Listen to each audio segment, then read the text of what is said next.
Okay, I'll call the meeting to order. Welcome, everyone. There are no 3-minute delegations. I'll ask for a motion to adopt the agenda. Sherry and Krista Lee, all in favor? It's carried. Thank you. Any conflicts of pecuniary interest or the general nature thereof? None declared.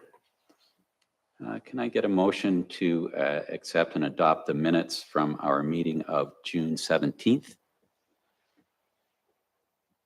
Yes, don't all raise your hand at once.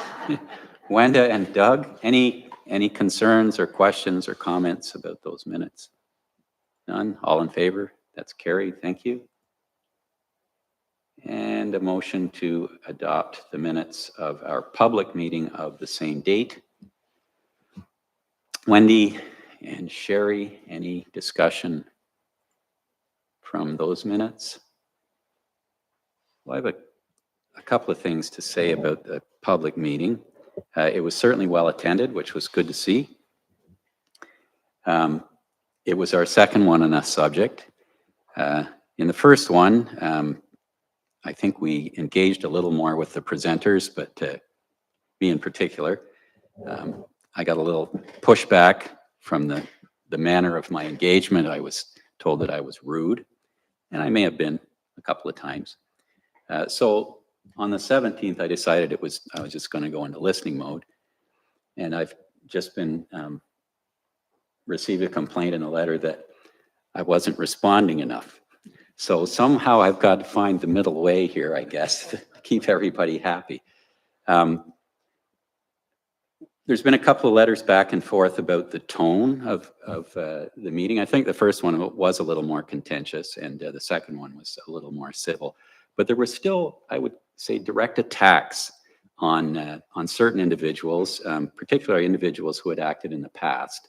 And I believe were acting in good faith in what they believed was the best interest of the community at the time. And I'm talking about the redesignation of the agricultural lands to rural. I've talked to a couple of people who were involved with that. And as the group, the activist group, they call themselves a group of 7, said the information on those activities at that time is incomplete. And yet some of them have come to the conclusion, despite incomplete information, that those actions were irregular, used the word sinister.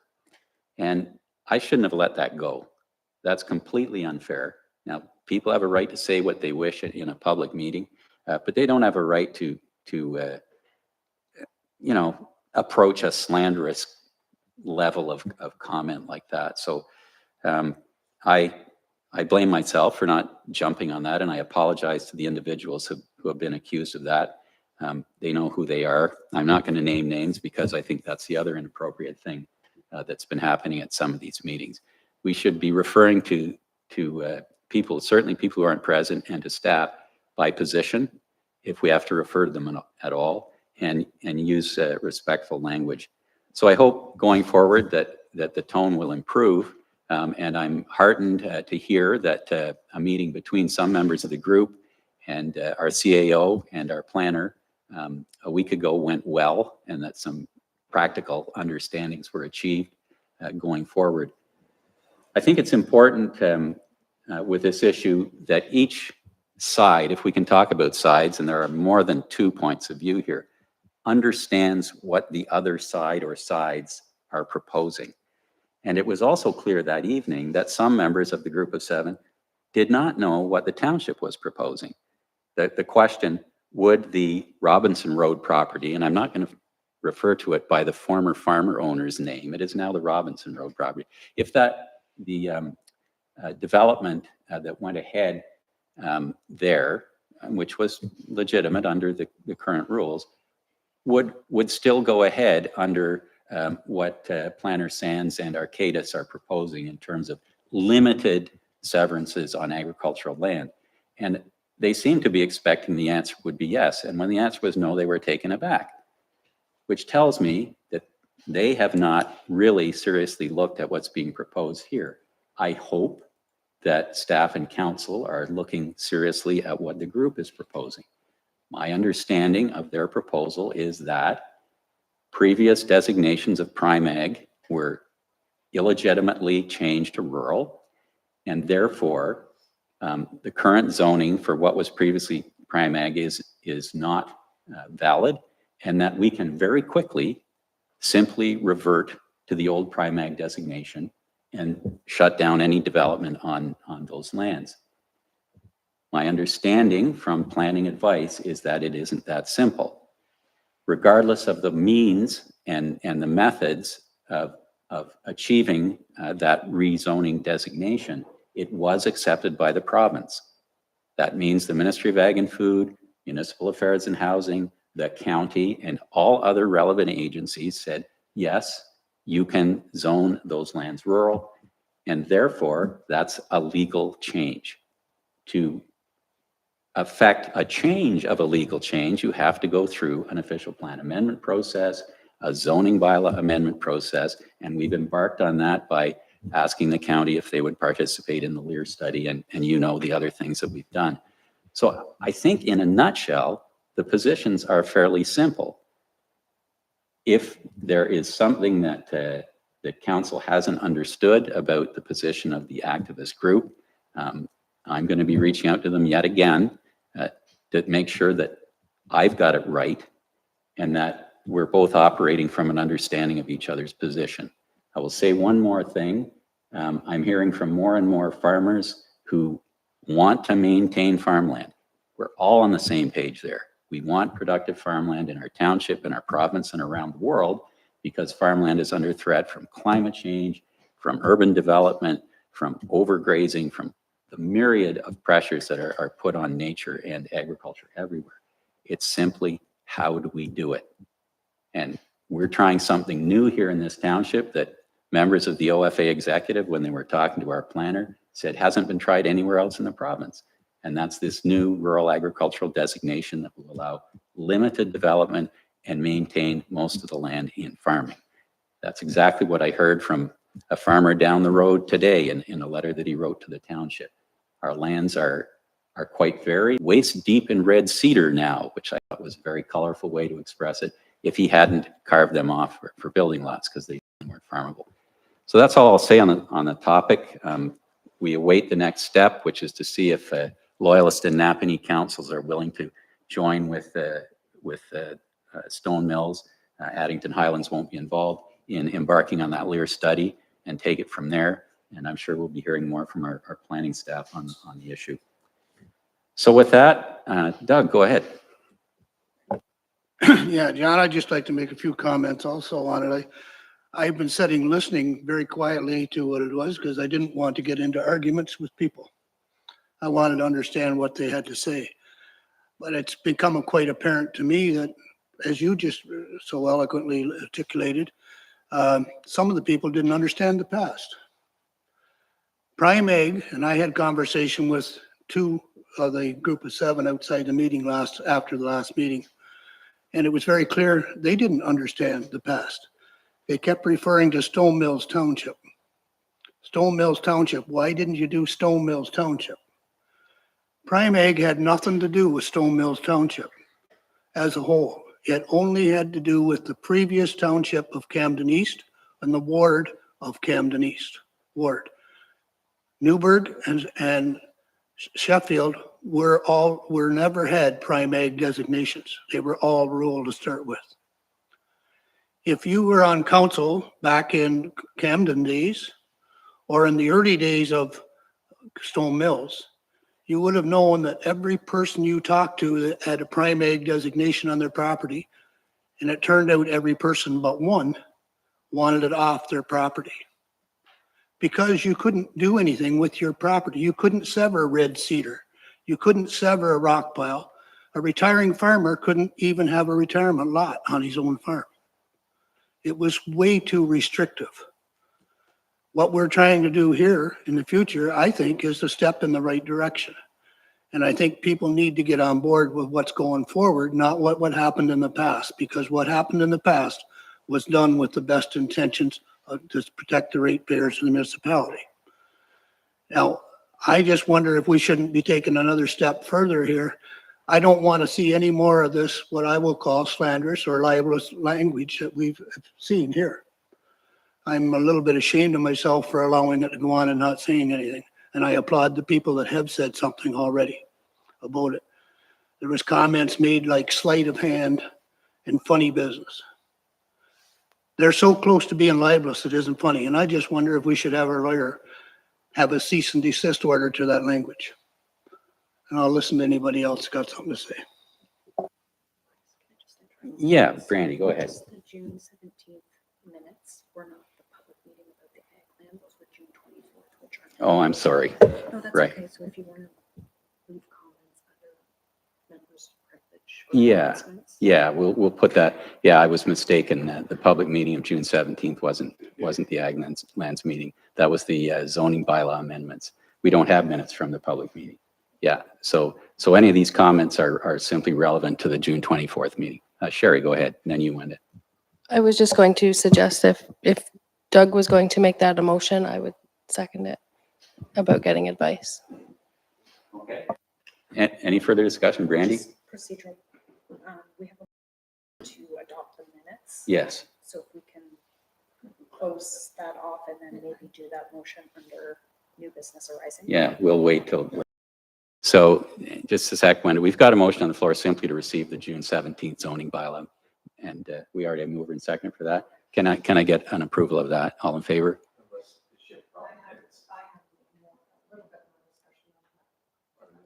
This is, yeah, I was mistaken. Of June 17th. Oh, okay. Yeah, go ahead, Wenda. Sorry. You got your mic on, Wenda? Yeah. Regarding the June 17th, I did receive communication from a ratepayer regarding one of the listings on that meeting.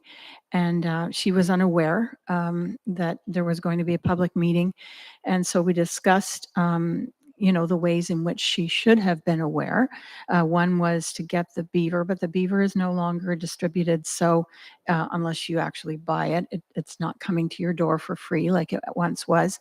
And also, I said it's posted on the website, and she said, well, it's unreasonable for maybe to expect that people are going to go on the website all the time, looking for these, notice of motions of a public meeting regarding such and such. And she said, so we talked about a possibility of perhaps putting a flyer in the hamlet where there's going to be, in this case, it was a subdivision, where people can see the flyer and know that there's a proposed subdivision in their hamlet. And so that they might have some opportunity to be more informed, better informed. If anyone has a better idea how to get that information out there to the ratepayers, I'm absolutely welcome that. But a flyer in the post office might capture a lot more people than the beaver and the website. And it pertained to one of these discussion items. She found out about it the day after and had lots and lots of questions, some of which I was able to answer, but certainly not all of them. Yes, thanks. I talked to the same individual. Just to be clear, it's not a subdivision, it's a multi-residential. I believe Jason Sands, is that not correct? That Newburgh development. Could you just clarify what that development is and what the notification requirements currently are and what maybe we could do differently? Yeah. Thank you, Reeve Weiss, Councilor Land. That application in Newburgh for 10 residential units is on 2 separate properties. So a severed and retained parcel that the Committee of Adjustment made decision upon last fall. So not necessarily a plan of subdivision, but multiple residential units on a single land holding on 2 separate lots. With respect to the public notice piece, for those of you on council, I don't even recall if it was this term or the last term. I think it may have been Slack Family Farms for site plan control. We heard a lot of public input related to this matter and the lack of public awareness that was generated. And we made some changes to our procedural bylaw, sort of public notice piece. But I think the most important step that we made publicly was the public portal that we've established on our website. The public portal is a geographic-based program that uses ArcGIS, so it's spatially located and you can scroll to whichever area of the municipality you live in. to understand what applications are taking place. The unfortunate thing, talking about agricultural lands, it's not nice and easy because it's the whole of the municipality. So that, for example, is not on there. However, individual applications like this one that we're talking about in Newburgh is.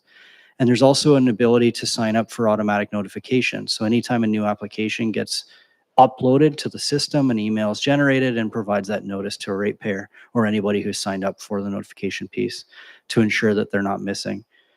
I understand that some have concern about that, just given the fact that it might influx to the, or overflow their inbox. However, it's fairly easy to sift through to delete applications that might not be anywhere near them in this community to understand if something, for example, is of no interest to somebody living in Newburgh. So my advice would be to take a look at that.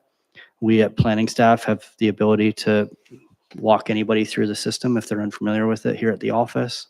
More than happy to show them how to sign up for that, as well as unregister. If they participate and find that it's too much, we can show them how to unregister as well. Thank you. Thanks, Jason. I wonder if maybe at a future council meeting, you could walk council through the navigating that, because I think it's a very useful tool. Anyone else at this point? Okay, thanks, Wenda. So we still need a vote on the June 17th public meeting then. All in favor? That's carried. Okay, are you good now? Yes. Thank you, Randy. There are no delegations this evening. Bylaws and resolutions. Bylaw 2024 to be numbered later, execution of a municipal funding agreement for the Canada Community Building Fund. The recommended motion is that this bylaw, being a bylaw to facilitate agreement for the Canada Community Building Fund, be enacted and authorized to sign and seal. Can I get a motion to put that on there, please, Sherry and Wendy? And who's addressing this one? We've just got the text of the bylaw here. This is just to get us in a legal position to take advantage of this funding, if I understand correctly. And it's interesting, the eligible investment categories, which is on page 16, there's a lot of stuff here. Broadband connectivity, brownfield redevelopment, community energy systems, cultural infrastructure, drinking water, fire halls, local roads and bridges. There's almost nothing that this doesn't cover.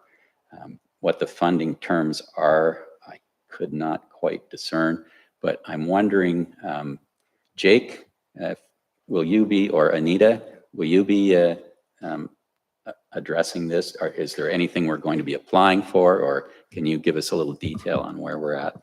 Thank you, Reeve Wise. This is actually administered through AMO, and previously it was the gas tax. So this is money coming from the gas tax, and they've relabeled it a few years ago as the Canada Community Building Fund. This is an agreement between the township and the government to receive 10 years. So this is a good agreement for 10 years. And this replaces the one that happened in 2014. Yeah. So this is just, we've just been audited. They find all our stuff good. And this is reenacting the next 10 years for our funding for the gas tax. Same funding, different name. Yep. Thanks New very agreement. much, Anita. That clarifies that. Any discussion or questions? All in favor? That's carried. Thank you. 6.2 under bylaws and resolutions, zoning bylaw amendment application D02-2023, Lavender Queen Farm. The recommendation is that council receive the report submitted by Emma Stuck, urban planner with Arcadis Professional Services, and that council enact and pass bylaw 2024 to be numbered later, being a bylaw to amend zoning bylaw 2014-744, zone change from rural zone to site-specific rural commercial zone, and introduction of a holding symbol 3981 County Road 1 East. I get a motion to put this on the floor. Doug and Sherry, thank you. Jason, did you want to add anything to this? Thank you, Reeve Wise. I think the report's fairly comprehensive. The only thing I want to try to explain a little bit is the holding symbol and the reason for it. The holding symbol is essentially proposed to differentiate the use in more of a temporary aspect as compared to a permanent use. So if the proponent, for example, wishes to construct a large building to host gatherings for wedding venues or permanent on-site sewage systems to serve the 100 people that might attend a wedding, then the municipality would be looking for studies such as hydrogeological studies and terrain analysis mapping, that kind of thing. So we've recognized that isn't being proposed by the proponent. It's more of a limited use. It's temporary bottled water, for example, temporary porta potty toilet systems, for example, utilized for those temporary events. So we've tried to structure the zoning that allows for that to happen. And then in the future, if there's something that is proposed to a more permanent type of setup, then there would be a mechanism to not open up the zoning bylaw amendment all again and start from scratch, but really just provide us the technical studies that would be required, and we come through and lift the holding symbol. So that's why it's maybe something of somewhat unique for council, but it's something we've worked very closely with the proponent on to ensure that it meets their current needs and provides that flexibility into the future. Thanks, Jason. Any questions on that one? So I wasn't clear why these folks had to do that. I know when I had the pick your own berry operation and people coming to the farm and we sell baked goods and so on, that was just permitted use under typical rural and agricultural practice. But this allows for future expansion and a little more, I guess, intense activity, if you want to put it that way. Yeah, through your revise, that's correct. Secondly, this property that we're talking about is it's on the shore of the Napanee River, of course, and it's not one that's sized to accommodate traditional agricultural uses. So that 10 acres, 100 meters of road frontage in excess of. So it again, like you're talking about a berry farm or something of that sort. That's more you get your agritourism uses in association with your agricultural uses. We put this in a rural commercial zone, given the fact that the principal use is not allowing agricultural uses. So we didn't want to start flexing our zoning bylaw and saying you're allowed on-farm diversified uses if you're not allowed to farm, for example. So we wanted to make sure that we were basically regulating all of the different facets of the agricultural use as well as the commercial component through this bylaw. Okay, that's good. That clarifies that. Any comments at this point then from council? All in favor? That's carried. Thanks. And staff reports. Your township clerk, we have a noise exemption request. The motion would be the council receive the report entitled Noise Exemption Request and the council approve the noise exemption request submitted by William Archer. Brandy, did you wish to add anything to your report? Nothing further to add to the report, Reeve-wise. Any questions or comment? Yes, Doug. Just noted that it goes to 1 o'clock in the morning, if I read it right. And I was just wondering how close the proximity is this to the village itself, to other residents. Through you, Reeve-wise, in looking at Google Maps, it doesn't appear to be right within the village. I don't know if other staff have a better idea of how close it is in range. Anyone familiar with the property? Wendy, you know? Yes, I'm very familiar with the property. My son got married there many years ago. The only people that would be close are two homes across the road, but the venues take place farther back on the property than they did even when he got married. And there's a large forested area around it, so it would be a good buffer for the sound, and I can't believe that it would be a problem. Sorry, I'll just add to that too. We don't have any noise complaints on file for the property with other historical events that have happened there that I'm aware of. And it's my understanding that they've hosted weddings at this venue before. So Okay, satisfied then? All in favor? Oh, sorry, Jason had a comment. No, Go ahead. sorry, just to jump in, just to answer the question, approximately, it's in excess of 1.5 kilometers south of the village of Tamworth. Thanks, Jason. Yeah, Rob?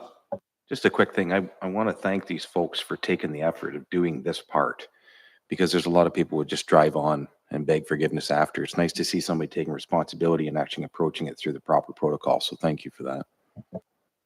Okay, anyone else? Oh, yeah, I'm sorry, I didn't get a mover and a seconder. Sherry and Rob, all in favor? That's carried, thank you. Okay, the next item is the Hollow Square Market Special Event Permit Application, and the recommended motion is that council receive the report titled Hollow Square Market Special Event Permit Application, and that council delegate authority to approve the special event permit to staff on condition that all supporting documentation as required under the special event bylaw is provided, and that council consider waiving the $100 permit fee. Can I get a mover and seconder to put this on the floor? Wenda and Crystal Lee. Anything you wish to add to this one, Brandy? Nothing further to add to this. Any questions or comments? All in favor? That's carried. Thank you. Sorry, Reeve-wise, can I get clarification whether the $100 permit fee is being waived? Is that the intent? Yes, mover and seconder. Say that is the intent of their motion. We did last year, yeah. Yeah, it's a really good community development event.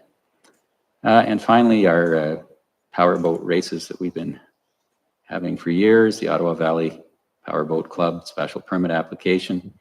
Recommend a motion that council receive the report entitled Ottawa Powerboat Special Permit Application, and the council delegate authority to approve the special event permit to staff on condition that all supporting documentation as required under the special event bylaw is provided. Anything to add to this, Brandy? Nothing to add. Is there a mover and seconder for this? Doug and Sherry, any discussion? All in favor? That's carried, thank you. The next item is our items for consideration. 10.1, Wounded Warriors request for funding. Recommendation that council receive the request and support the request by purchasing an ad, or that council receive the request. What is council's wishes? Yes, Doug. I believe we've supported this once in the past, but I can't remember exactly when we did it, but it's a good thing. I mean, this is a thing, and I understand from a conversation with Brandy, it's just buying an ad in a paper. And the minimum ad is $300, and I would move that we would do that. Is there a seconder? Wenda, any discussion? Yes, go ahead, Rob. I know we have a fund for this sort of thing. Where are we at in that right now? Do you know? Anita? Roughly? Where, yeah, this would be under donations, I guess, I Anita, would believe it? so. Sorry, at this time, I'm unable to answer that question. You sprung it on her, Rob. I didn't mean to do that to you. But I don't think we've gone overboard so far. We're more than halfway through the year. Okay, just checking, make sure. Okay, this isn't a local publication though, right? This is a national publication? Okay. All right, all in favor? That's carried, thank you. Items for information, 8.1.1, 2024 provincial budget tax policy changes. The recommendation is that the report entitled 2024 provincial budget tax policy changes and attached correspondence prepared by the Director of Financial Services at the County of Lennox and Addington regarding tax policy considerations be received. Can I get a mover and seconder for that, please? Sherry and Doug, any discussion? Doug, go ahead. I have some concerns with this. I know it's a county level, it's just information for us. But they're talking about a special setup where multi-res, where they pay a smaller tax rate on it for 35 years. That's a very long period of time. I'm concerned that any shortfall in collecting tax revenue might fall on the rest of the ratepayers. So I have a little bit of concerns about that, who pay the full rate of 1 instead of minus 30.35. Multi-res isn't something that we are affected with too heavy in this township. but it's the county that has to deal with it. That's all. I just have concerns with the 35-year thing. Anyone else? So Jason, that proposed development in Newburgh would that be a multi-residential development under the terms that this tax policy would apply to? Great question, Reeve Wise. Ms. Raymond and I looked at that this afternoon. Short answer is no. 7 units or more on a single land holding is the definition in this definition. Okay, thank you. Yeah, it also creates a sort of a two-tier tax situation where existing multi-residential units, some of which may just have been built and have a long investment recovery period, are paying the full existing rate, and one that hasn't been built yet gets this considerable tax rate. It's the usual conundrum. I mean, it's an incentive to build housing, right? There's no question about that, but is it a fair incentive? But in any case, we're just, this is just a heads up one. So anything further? All in favor? That's carried. Thank you. 11.1, Arcadis Bill 185 summary. Recommended motion that summary regarding Bill 185 provided by Arcadis be received for information. Can I get a mover and seconder, please? Wendy and Rob and Jason, did you want to address this one? Through your revise, I think the update does a fairly good job capturing the changes again at the provincial level, and the title of it sort of alludes well to what you just spoke to on the last item. You're cutting red tape and building more houses faster. So the world of planning has seen lots of changes in the last 2 years, and we continue to see more changes in legislation. So to try and keep up, more updates for council. How's your whiplash treatment going? I mean, it's through you, it's crazy, really. I don't know how else to say it. You know, a couple of years ago, we were concerned about the fees being taken away, right? Now that's out the window. We're back. We got our fees. All the municipalities at the time, sort of knee-jerk reaction was to put pre-consultation requirements in place so you could really front-end things. So the whole fee didn't disappear because you got to front-end the applications. Well, now that's all reverted back. So now anybody who's updated their pre-con requirements have to strip all that out and go back to skipping that process. Yeah, the big update on this one, really, in my opinion, is third-party appeals again being limited to the Ontario Land Tribunal. We saw that as a fairly fundamental change a couple of years ago through Bill 109, where they limited consent, severances, and minor variances to being appealed by a neighbor.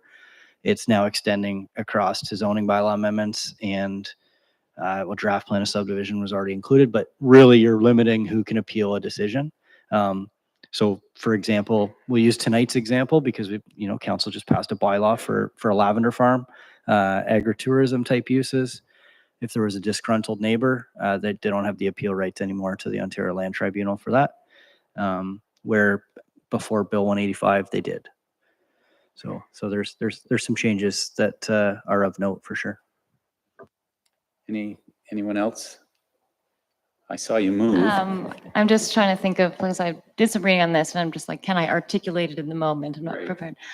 So like third parties have lost their right to appeal or to challenge these, but developers still get their rights to not like force us to change settlement boundaries, even if we disagree. So that's one of the changes, kind of loss of appeal of third party neighbors, but gains in appeal power to developers. It's one of the changes, I think. You can correct me on that. It's an interesting situation, and I'll have to hear more sort of planning discussion about it. But then I ask myself, is it any use in my getting up to speed on it? Because in a couple of months, it might be different again. It's sort of government by experiment. In a way, it's kind of good because you're telling municipalities, here, try this. And then, well, that didn't work and this did. So, but you would like a little more vision and planning? Rob, go ahead. Yeah, I read this and the whole time I was thinking of you, Jason. I was going home, man, I can hear him pulling his hair out from here. Because I remember when this first came down the pipe and you were just like, wow, now here we are again. One thing I am glad about is to see the permeability of the government. Sometimes government makes changes, and when they make the wrong move, they double down on it to stop losing face. But in this case, somebody's saying, okay, this isn't working, let's try something different. So I'm quite pleased about that part. It means they're listening and they are changing, because like, regardless of who you like for government or not, this is a big problem. We have to build homes. These people can't live on the streets. We don't have a choice. So one thing I must say is at least they're listening and they're trying to flex with the times and do whatever needs to be done to make it happen one way or another. So at least we don't have rigidity here. We've got some fluidity, and that's not, that sometimes you get where you need to go with that. So I'm hoping that they're listening, because obviously they must be. Anything further? Yes, Wenda. This is just a clerical point. So starting at number 11, the title, item for information, the very next one is 8.11. I think it should be 11.11. And then going down, it would be 11.12 and 11.13. So things that have to be shifted down, all the way down, item number 11 would have to have number changes when we're doing the minutes. Yeah. Okay. Got a good catch. Yeah. Thanks, Wenda. Okay, anything further on the Bill 185? All in favor? That's carried. Thank you. Then we have a letter from a member of the public about code of conduct. Any comment on that letter? You just need a motion to receive then. Can I have a motion to receive that letter, please? Wendy and Sherry, all in favor? That's carried. And from the same individual, a comment on the Enterprise Hall floor. Can I get a mover and seconder to receive that? Sherry and Doug, any comment? All in favor? That's carried. New business and statements for members. Could we refer the discussion that I erroneously initiated under the zoning meeting earlier, transferred to this part of the agenda in the minutes? Is that agreeable to everyone? And Doug, did you want to pursue a motion about legal advice at this point? Yeah, I'll finish my comment there then. First of all, I want to make it very clear. I have no ill will towards the group of seven. In fact, I would like them to be working with us favorably towards the future. Okay, but I just feel that the comments that have been focused on certain individuals in the last two meetings need to stop. And as a result of that, I think we need to understand whether or not we can put a cease or desist order on that if it continues. So I gain legal opinion and I make that a motion. There's a seconder for that motion. Second by Sherry. Any discussion? All in favor? That's carried. Thank you. Reeve-wise, can I just get clarification on the motion that staff are directed to seek legal advice on a cease and desist? Yeah. Doug, do you want to clarify what legal opinion you're On that seeking? language, on cease and desist on the negative language that I was saying. That refers to specific individuals Yeah, that have been made in our public meetings in regard to the agricultural land zoning. certainly want the comments to continue focused on the future. Yeah. And this is just an opinion, correct? Yeah. Okay. Did I call a vote? Okay. Any other new business statements from members on any topic? Yes, Wenda. So the Canada Day events, and I'm sure Sherry can speak to this better, and Rob, but I came back to the pancake breakfast, had a wonderful breakfast in Tamworth. I walked in the Newburgh Parade. It was nice to see the people out on the sidewalks. And then I came back here to the Tamworth Parade, and it still astonishes me how much hard work goes into these events. You can just see it in the faces of the people who've been the volunteers and the faces of the public who are there watching the parades and all the activities that you had organized or been part of organizing. So thank you to you, Sherry, specifically, and to anyone else out there who was involved in volunteering for anything on Canada Day. It was wonderful. And then at the very end of the day, my dogs get upset. I guess everybody's seen what's going on Facebook about animals and horses being upset by the fireworks. I put mine in the car and I drove to the hilltop by Free Flow in Newburgh, and we sat there and watched the fireworks down in the park, and they couldn't hear a thing. It was just a little pop pop, and they were fine. And I had a great light show, so it was wonderful, wonderful day. Thank you to all the volunteers. Thanks, Wanda. Anyone else? Sherry, go ahead. On that same note, I just want to publicly thank the members of the fire department that helped with the road closure and the fireworks. Every year, without fail, they show up to get the fireworks ready. They work all day setting them up, and they're away from their families while they do that and setting them off. So I really appreciate that. And the roads department were fantastic with getting us pylons and fences and things that we needed. So I just wanted to thank everybody for that. Sherry, Crystal Lee, did you have something? No. Yeah, just we were sort of talking a bit before council formally started about the loss of the institution of Quinn's Meats here and how much it's going to impact us locally, economically, and for how many farmers we have that really rely on their services. And it's really an essential part of our local food system. And so I was just like pontificating, how is it as they look to rebuild, hopefully, that what we can do to say and ensure that they rebuild here in Stone Mills, because we know the family that owns it lives a little further away, and it might be suited for them to be closer to their operation. But sort of what can we do? I mentioned the tax deferral program, but I realized that won't apply because it's 25 minimum employees. But I just think it's something that should be on our radar, and that we should be actively, if there's any role for us, and if it's welcome, to assist in solving that problem. So. Anyone else? So what can be done? Is it worth reaching out to the owners, Jason, to see if, what their intentions are, or if there's any way the township can assist them beyond obviously having put out the fire? I'm just wondering what your thoughts might be on that.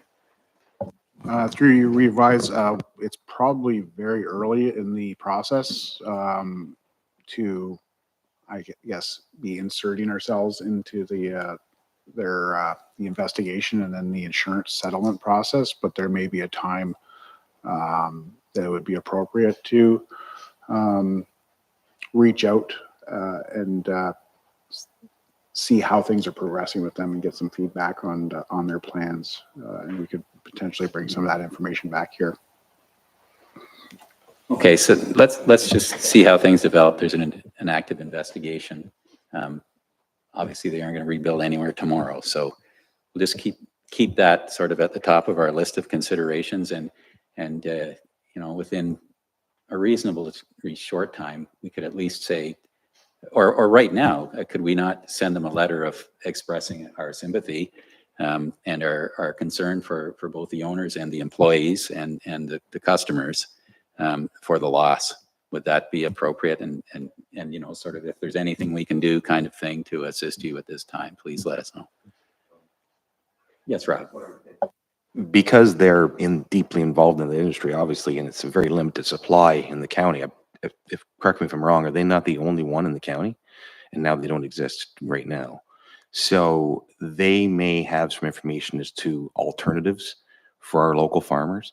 And they may also, if at any point there is contact with them and they have anything they wish to share, we can open up maybe our social media for broadcasting that, or something on our website or something like that, so that other people that don't know and aren't going to reach out to them considering the circumstances can get that information. That's a possibility. The other thing too is you may have some farmers that bring it locally. Obviously, that's the best part about being in Stone Mills. You've got it right there. But if they all of a sudden have to transport quite a distance, sometimes their equipment is not up for the task. So if there's any information that they can share that way as well, we can encourage that as much as possible. Maybe we've got a farmer who's got a truck that's only 3 years old, and the other one's got one that's 30 years old. And if they got to go a long ways, maybe they can share equipment, work something out. They're all going to be in the same boat. So that sort of thing, what challenges are the farmers going to experience? So just a thought that came to mind. Thanks, Rob. I don't think we need a motion for that. That's something we can act on. Anything else under new business? Yes, Doug. Yeah, I just want to continue on the Quinn's fire that happened last Friday. Over the weekend, I was talking with the fire chief at Tyandanega Township, who happens to know the owners of Quinn's Meats. And they expressed a desire to pass on to our fire chief and firefighters that they were extremely pleased with the response and the work that was done at the situation, knowing the situation was disastrous to start with. Okay, thank you very much. Thanks, Doug. Anyone else? Yes, Wendy. I'd just like some information in regards to road signage for speed limits.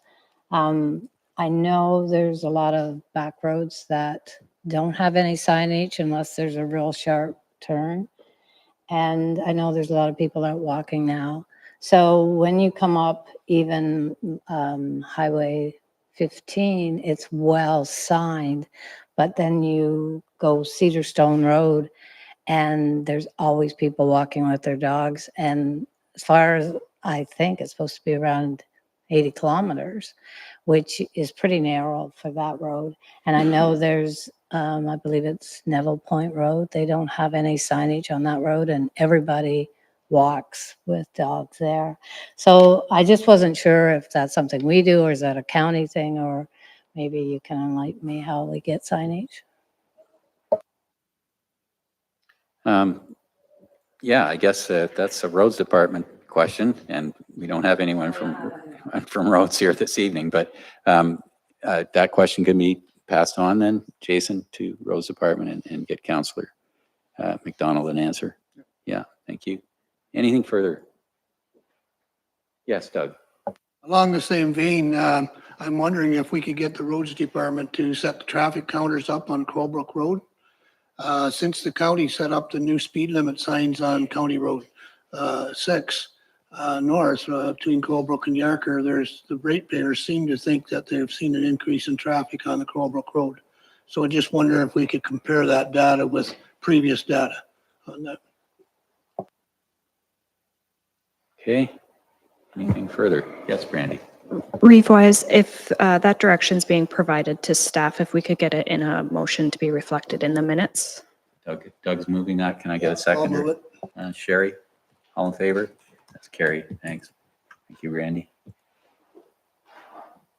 So just a question, Doug. So now it's just 60 all the way, which it should have been all along. It was crazy to have a third of a kilometer at 80 and then you're slowing down. But people have seen an increase in I traffic? don't think they've seen an I increase see. in traffic. The only way to know that is to verify. Have a the counter. numbers. So, And I know we had speed counters on it before. Yep. So we'll do it again, for a couple of days, and that'll tell you, weekdays. Yeah. Okay, because a lot of people take a shortcut to go Star Corners, right. 38 highway, Okay. rather than come down through the village. Wenda.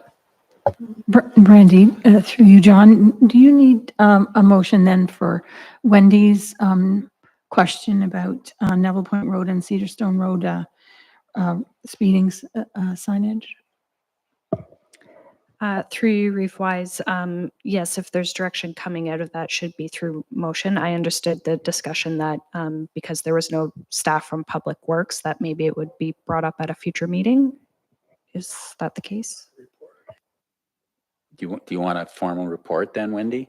So do you want to make that a motion? Yes, I'll make that a motion then, since Okay. no one can answer the question. Okay, so that we get to what the signage policy is for township roads and how we go about getting speed limit signs on township roads. Sounds good. Okay, and were you seconding that then, Wenda? Okay, all in favor? That's carried. Thank you. Sorry, can I get clarification on the motion? So staff be directed to bring a report back on current policies for erecting signages on township-owned roads? Is that correct? Speed limit signs? Okay. Yeah, where there are none, it's 80. You're quite right. And on Neville Point Road, that's insane. Yeah. Yeah. Anything further? Yes, Rob. Pretty simple one here. I had a request from someone in Enterprise, and it's really great to hear this. They're going to be hosting a baseball tournament for the Special Olympics in September, and I think that's great. This is not the first time they've done it. So I'm going to actually help them out with the artwork and so on and broadcasting it to get some teams together. But they did request, if possible, and I can reach out to the appropriate department, but I wanted to bring it forward, an extra porta potty for the date. I believe it's the 21st of September. I'll confirm that. And also they were wondering if it was possible if they could have a fresh dump of sand on the infield. It has been some time and it has eroded quite a bit over time underneath the backstop. I used to drag that with my son when he was little, so I'm familiar with it. So it might be due. I don't know if we have that in our allocation for that in our Parks and Rec budget, but if it's possible, they just requested it. So I thought I'd throw that forward. Jake, thoughts?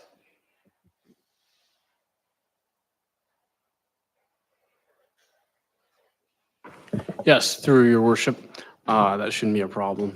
We have some spare sand that's used for that, sitting actually here in Centerville, and the extra porta potty for one day is no problem. Okay. All right, thanks, Jake. Anyone else? Okay.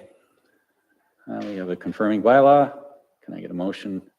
Bylaw 2024 to confirm the proceedings of the Council of Stone Mills Township be enacted and passed, and the Reeve clerk be authorized to sign and seal.